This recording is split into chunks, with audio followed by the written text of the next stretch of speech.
What's up out there? We are on episode 17 of Melvor Idle Hardcore, and I'm a day late, but that's okay. Not much has changed between yesterday and today. I've kind of let things roll. What you see going today is what was going yesterday. So I had company over and just didn't get a chance to make the video. But let's dive in. So I have been doing some farming. First and foremost, I have the Ancient Dragonhide Vambraces, the Ancient Dragonhide Chaps, and the Ancient Dragonhide Shield. I think I need the body. I don't think there's boots for it, but I think I need the body. And then I need a whole bunch of Dragonhide to upgrade this. And am I on the right one? Yes. So I have a little bit of Dragonhide, but the problem is each one of these is 500 hides to upgrade. So I'm going to need to find the chest piece. And then I also need 1,500 Dragonhide. Well, 1,400 Dragonhide to upgrade this.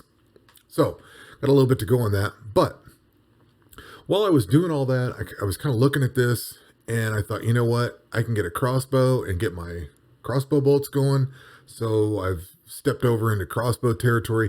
Really, I did that because I got this Dragonhide shield and I was running really low on inventory space. So I was like, all right, I got to get this stuff going because one bow, getting rid of the bow frees up 2 spots in my inventory with the crossbow and the shield. So I was like, all right, I'm going to get that done. So I got this equipment here and I thought, all right, I'm going to start running bolts. Well, let's see. Let me start a little bit further back. I also went and got the Sunset Rapier. I spent time and got that thing done.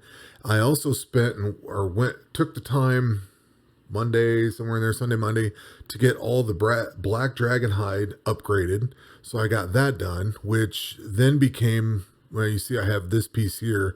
To go through the Volcanic Cave, the recommendation was for this setup here. Well, the Amulet of Defense with this setup and the Black Dragonhide Vambraces. So I got that all done.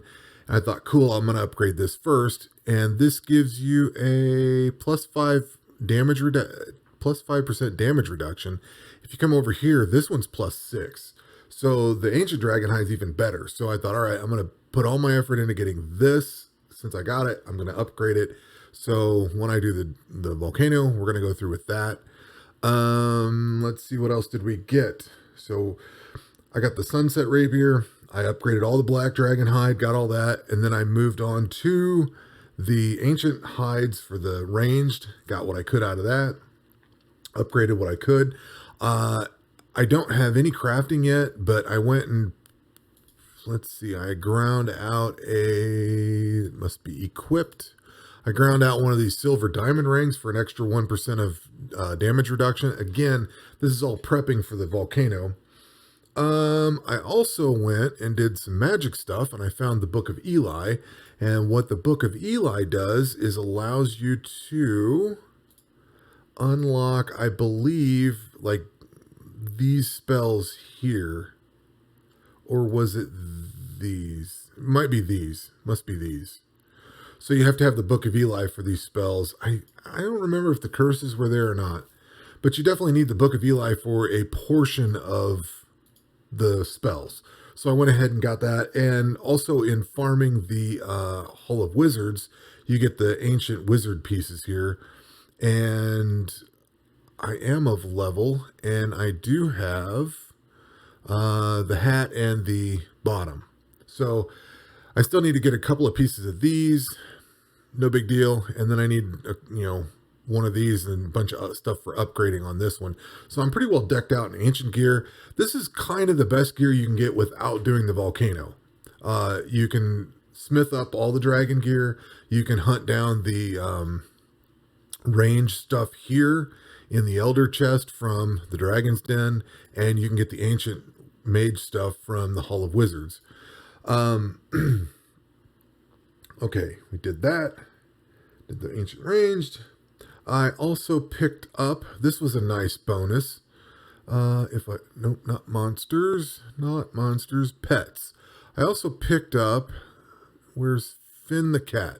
So I get an extra 10 max HP from getting this cat. That was good because that's a little bit more hit points going towards the volcano. So I picked him up when I was farming one of these dungeons, and I thought, cool, that's a big help. All right, let's close that stuff down.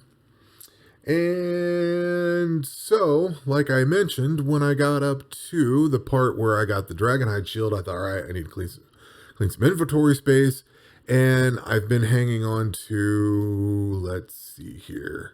I've already smithed it all up. I had a whole bunch of iron ore. Well, I went and grabbed a bunch of iron ore, smithed it up into iron bars, and then smithed those up into headless bolts. And I still have some bars left because I was getting tired of doing it. I was like, all right, I want to get this show on the road. So I have 300,000 bolts ready to go, and I've started fletching up the topaz. And I think I started with like 30-some thousand. I have, let's see, I guess I could just do this, and now I have 40-some thousand bolts. So I've got plenty of bolts to go through. I have not paid attention to whether these topaz bolts are better or worse than the rune arrows that I was using. What are these? Actually, these might be worse. So apparently whatever bolts you use are better, because I was kind of afraid if these were bad, like really bad, or not as good as some of the arrows I could get, that it would be a downturn, but maybe the crossbow makes up for it. I would also point out too, let me get to the dungeon here. If you go to this Slayer area, and was it these guys? If you go in here, they drop a Slayer crossbow head. I got confused. If you go here, he drops an ancient crossbow. They are not the same thing. The Slayer crossbow head gives you bonus towards the Slayer points. It is here. I got it because I was thinking I already had the component to make that. This is for Slayer stuff. So if you get it built, you get range strength bonus against Slayer area or Slayer task monsters. So this is going to be good to have. Big bonuses on it. I definitely need to work towards it, but my fletching needs to be 95 because I have to be able to craft the dragon crossbow. So until I can do that, I'm hopeful that all this gem stuff that I do really pays off. But that's not the main point of today. We'll get to that in just a second, though. There was something I found the other day that I wanted to bring up, and I'm going to throw a thing on the screen here, and we're going to chat about it. So one thing I found out the other day is I was browsing around through the wiki page, and there is the combat triangle. And I've seen it talked about in the website there, but it really didn't, I don't know, I looked at it, I'm like, all right, cool, you got 3 kinds of combat. And I kind of left it at that, you know what I mean? I didn't really look into it. There is a big difference to the way combat works. So if you're using melee combat, you are strong against ranged. If you are using ranged combat, you are strong against magic. And if you're using magic combat, you're strong against melee. So it's in your interest to use this combat triangle to your benefit, because you will take a negative penalty if you're attacking the wrong thing with the wrong thing, basically. So I've been tailoring my fights. When I was doing the, I can always hit the bank. When I was doing the Hall of Wizards, I was using ranged, because ranged is heavy against magic. And when I was doing the Dragon's Den, I was doing magic against that because it's heavy against melee. So you get some extra bonuses and stuff. You might take a little more damage, I think. So you need to be level appropriate, or accuracy and evasion appropriate and all that. You're not just going to be able to walk into something big and thick and shoot it with a fireball and kill it. I mean, you have to be at the right level, but you get bonuses or penalties based on what you're using. And I totally did not ever pay attention to that, because on my standard account, I just used melee for pretty much everything. And I've just now started bringing up the other stuff. With this account, I've used magic for almost everything. And once you level up enough, you can just decimate just about everything you come up into. I have noticed that things change here and there, so I didn't quite catch what was going on. But once I saw the page that showed this, I was like, all right, I got it. So there are definitely reasons to use the right thing for the right thing, if that makes sense. Okay. Now that we're all through all that, you're going to do a dungeon? Because if you noticed, I put the thumbnail on with the volcano and like a road to the volcano. That was kind of supposed to indicate we're traveling to the dungeon or to the volcano, and I wanted to get to it. But the more I looked at that picture, I'm like, it looks like I'm just going to go to the damn volcano, so I may as well just do it. So I want to run the volcano. What you can expect in this is a spoiler if you don't want to see this, because this is kind of, not that it's anything critical necessarily, but if you don't want to see it, tune out, because I'm going to go fight the end boss of this. If you'd rather encounter that boss and see the mechanics yourself and how I tackle that, then tune out because this is going to be going to have spoilers unless I duck out early. So let's see what happens. All right, so we are going to go and we are going to... Why is fletching stopped? You just quit me like that? What the hell, man? Oh, I clicked on rune arrows. That stopped the fletch. All right, enough of that. We need to go in here and we need to kick those off. We need to switch over here. And we are going to put these on. So now I have... Let me click on this. We have 31% damage reduction. I need there was a couple of things I wanted to get done. I wanted the Amulet of Defense to be upgraded. You see, I tried working towards it a little bit, but you need 100 of these to upgrade, and I wanted a few other things, so I did not get that done. And I guess we can do the skill cape. I don't really have any other skill capes. Skill capes by themselves do give defense bonus for +9 to everything, so we've got a little... It's not a penalty to have that, and we should have some pretty decent, hopefully.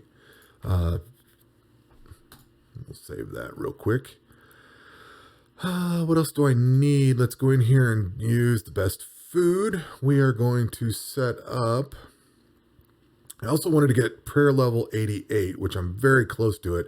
This is stone skin. It gives you like, I think 3%. I've got it on my standard account. We are going to run chivalry, which gives melee accuracy, strength, and evasion bonus. And we're going to run piety, which is also more accuracy, strength, and evasion bonus. So we're going to run both of those. And we are running melee. There's a website out there. I can't remember what it's called now, but it's Can You Idle This or something like that. I plugged all this stuff in. It says I should be able to idle this dungeon. I kind of don't believe it because I think the end boss does like mass damage.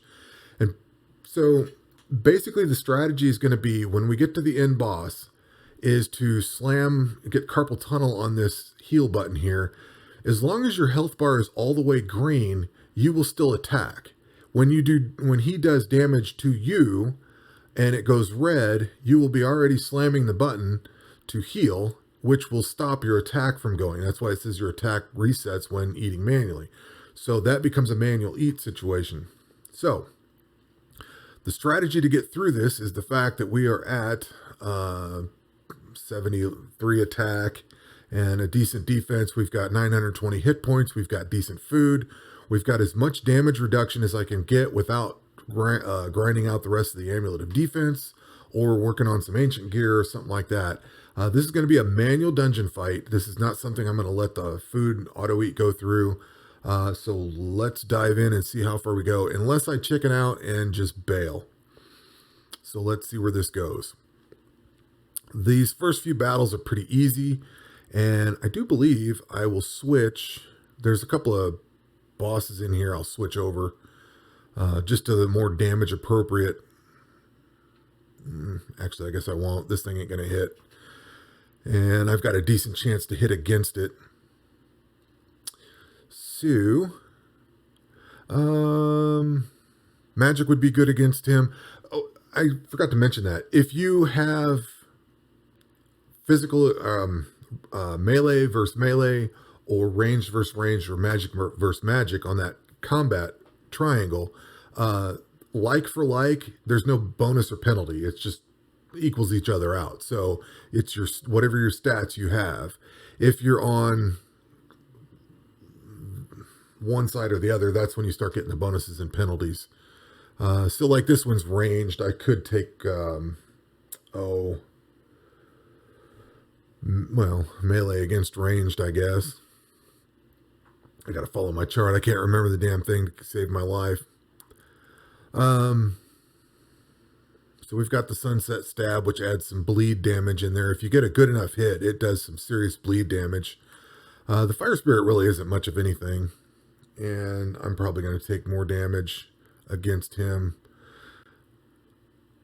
Let's see. I could always go and toss these onto here. And if you switch over, we're going to do 230 for 72%. Now we're doing 316 for 82. So you get a nice bonus on that side. I believe we need to switch to, let's see, ranged. We're going to need magic. So let's do up some magic. Nah, let's stick with this. A little better chance of hitting in there. I don't want to change all the spells and everything. I don't feel like going through all that right now. I'd have to change the spells and the prayers. And I want to say I did magic against this guy the first time. So you can see he does 310 damage and my auto eats 368. So we're good fighting this thing. This is no big deal. When he dies, we're going to heal up and we're going to fight the big boss. Now you notice here it says it does a volley of an unavoidable volley of 3 arrows that attacks 3 times. And that's what this yellow bar is he's going to do this volley and you see my hit points drop. He does not do enough damage, as far as I know, to drop me below my auto eat. So we're good there. Now we heal up. And let's see, this thing does 677. So we're going to pop the clicky click. The Dragon Breath comes on. Usually he'll follow the Dragon Breath up with this really strong Razor Claw thing. And it hits hard. So all we're going to do is click through this thing. I only have a 30% chance to hit him, but he has a 36% chance to hit me. And he does pretty decent damage. But the cool thing is, if I don't think this... Ooh, boy, that was a deep hit. Ooh, this could end bad.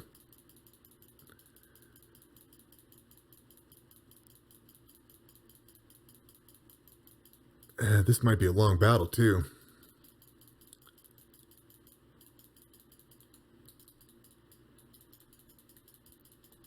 And the unavoidable part is what I don't understand. Like, you cannot, there's no item in the game or anything that stops that. I'm not sure on that whole deal. But the big thing is you want, if you're going to do this way and you're going to tempt fate like this, you want to be healed up from the claw thing before the breath hits, or vice versa. You want that healed up so that you're above that line. This would be much better if I had like whales and stuff, but I didn't feel like getting the whales done. I wanted to get this, I really want to get this clear done, because when you get this done, you get a chest, which is kind of cool, but you also get the fire cape from getting this, and that gives you a bunch more bonuses. And I really don't have any capes that I can use for combat.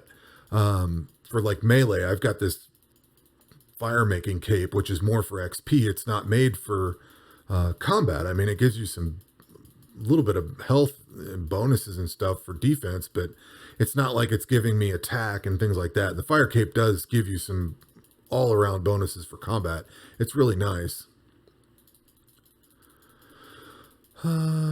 So this is how I beat the game, or this is how I beat this dungeon the first time I played it. Well, the first 6 times I played it.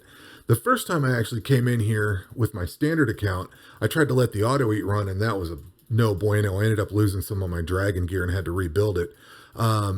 With this method, I didn't quite catch that you have to just kind of smash the heal button the entire time. I think I was level 70 when I did this, and I don't think I had all the damage reduction that I do now. I was probably at 20%, something like that, 15, 20%. Whatever the dragon gear gives you is basically what I had. And ended up dying several times before I got the... Actually, I think I tried this a few times. But then I read somewhere like on Reddit or somebody was talking about just going in here and smashing the heal button the entire time. As long as you can stay ahead of his damage, Between your auto eat and you smashing the button, you should be able to survive it. And in fact, somebody was talking about, I think they were like on level 60 or something, like naked. They were talking about just doing this, but this wears your hand down trying to click all this shit. So again, he's doing 677 damage, but as long as I'm on that 920 side, he's not going to take me down. And there's 3 seconds to heal between the breath and the claw. So as long as I can stay ahead of that, we're good. And we're doing great so far. This is actually going quicker than I thought it would.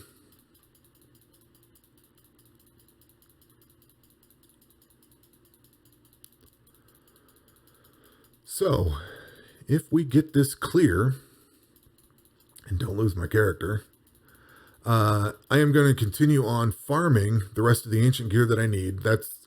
I wanted to get my crossbow stuff built up. I'm going to finish off building those, building some more crossbow bolts. Actually, I might try the bolts out the way I've got, because I've got plenty for now. I'll throw it on farm in the next day or so for the magic gear. I want to get the rest of that magic gear. And then I want to farm those dragons out and get the rest of my ranged gear set up. And what doing those 2 things is going to do is set up the ability to farm this dungeon here, because there's a lot of ancient gear. Oh, and we're about to get it. Come on, get a hit. It's 2 hit points, man. There we go. All right, done. Let's get out of here. All right, that's it. We've beat the dungeon. So if you want to know what happens now, we get the fire cape, which is fantastic. And apparently every time you beat that dungeon, you get this fire cape. So this thing here gives you stats bonuses to everything. Which I don't think you're getting the 9. Not sure you're getting the +9. Let's see what it does. Let's equip this. Oh, I can't because I don't have the room. Crap. Equip those. And equip that. And oh, we get 11 ranged magic and melee. So there's not only do you get all the +1s, but you get +11 for the defense instead of just +9 like you do on the other one. So let's crack open this elite chest. Get some runite. All right, whatever. I already have some runite there. We're cool. And then this, so when I was looking at this game, they said there was a storyline to this somehow. And come to find out, when you beat the volcano, you get this book. And if you go and read it, there's this nice long story about all the dungeons and the god dungeons and stuff. The next cool thing that happens is that if you go in here to dungeons, you now have the air god dungeon, the water god, the earth god, and the fire god dungeon. Each one gets harder as you go. The air god dungeon, actually I have probably all of these because I haven't fought some of these other ones, but I know with this one, when you start fighting these creatures, they start dropping these little shard things, and you collect enough shards and you can get like a loot box or whatever. So I can't even come close to fighting this dungeon, but I can fight the first couple guys, log out or bail out of the dungeon, restart it. And as long as you keep fighting those and getting those shard things, you start gathering up gear. So going forward, like I said, I want to get the rest of my ancient gear for my mage, the rest of the ancient gear for my ranged character, which is going to be farming the Hall of Wizards. We're going to farm the Dragon's Den. I need to farm, who were these guys? The purple goo monsters. These guys. So they drop the Amulet of Defense. I need, whatever, 60 or 70 of those things to upgrade that to the full amulet. I want to get that done because it's obviously a good amulet. And then there's a much better amulet you can get, but you have to upgrade a whole bunch of stuff. But we're going to start with that one for now. I want to get this defense stuff up because I want to be able to farm this, the volcanic cave. All this cool stuff comes out of here, the ancient plate and everything. I'd love to get some of this ancient plate going. But we're going to have to get there. That's going to take some time. And then, like I said, I'm going to start doing the air god dungeon. I am going to finish working on, probably set this to fletch the rest of these things up tonight, get my level going. I'd like to get this at 95, get that Slayer crossbow going. But we just beat the volcano. So all of this for the last couple months, however long this series has ran, has been building to beat that volcano. And that was a pretty good tactic. I tried it out on my standard account with the same gear, and it was about the same experience. I think I had a better weapon on my standard account, but that's it. We'll catch up on Sunday, and yeah, this was a really good night. I've got a lot of progress farming. We've got the volcano down. We've got our first win, so our first big win on that dungeon. And I may go through that dungeon a couple times. I may do the air god dungeon a little bit just to get some gear there, or try to get some gear. But that's it. That's all. We're gonna do some more farming, and we'll catch up on Sunday. Take care.